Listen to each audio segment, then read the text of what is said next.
వామనుడు గర్భస్థుడగుట. తన బిడ్డల బాధ పోగొట్టి కాపాడమని వేడుకొనిన అదితితో శరణు వేడిన వారికి కామధేనువైన ఆ శ్రీ మహావిష్ణువు ఈ విధంగా అంటున్నాడు.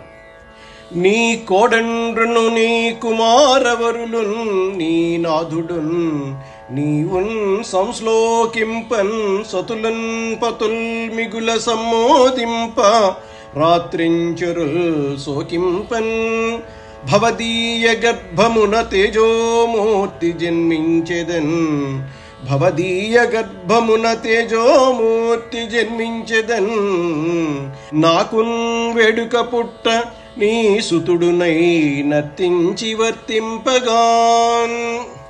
మా నీ కోడళ్ళు నీ కుమారులు నీ భర్త నీవు మీరంతా సంతోషించే విధంగా రాక్షసులు శోకించేటట్లుగా నీ గర్భంలో తేజోమూర్తినై జన్మిస్తాను.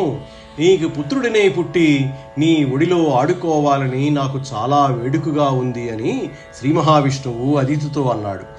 బలిమిన్ దైత్యుల చంపరాదు బలిమిన్ దైత్యులన్ చంపరాదు వినయోపాయంబునన్ కాని సంచలనం పొందకు నేను నీ నియతికిన్ సద్భక్తికిన్ మిచితిన్ బలి విద్వేషుయున్ ఆ నిలింపగణమున్ పౌలోమియున్ మెచ్చ దైత్యుల రాజ్యంబు హరింతున్ ఇంద్రునికిన్ యుత్తున్ దుఃఖమింకేటికిన్.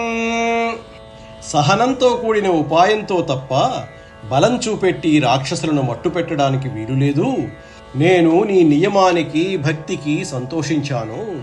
ఇంద్రుడు సచీదేవి దేవతలు సంతోషించే విధంగా రాక్షసుల రాజ్యాన్ని అపహరించి ఇంద్రునికిస్తాను. నీవు బాధపడవద్దు అని అదితికి శ్రీ మహావిష్ణువు చెప్పాడు.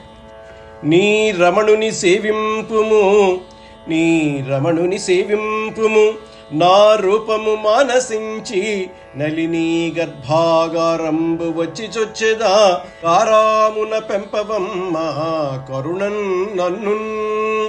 నా రూపాన్ని తలుచుకుంటూ నీ భర్తను సేవించు, నేను నీ గర్భంలో చేరుతాను. మక్కువతో కనికరంతో నన్ను కాపాడవమ్మా అని అదితితో చెప్పాడు. ఏలింతు దివము సురలను పాలింతు మహేంద్ర యువతి భాగ్యశ్రీలన్ తూలింతు దానవులన్ నిర్మూలింతు రిపు ప్రయాంగముల భూషణము. దేవతలు స్వర్గాన్ని పాలించేటట్లు చేస్తాను. మహేంద్రుని భార్య అయిన సచీదేవి సౌభాగ్యాన్ని కాపాడతాను.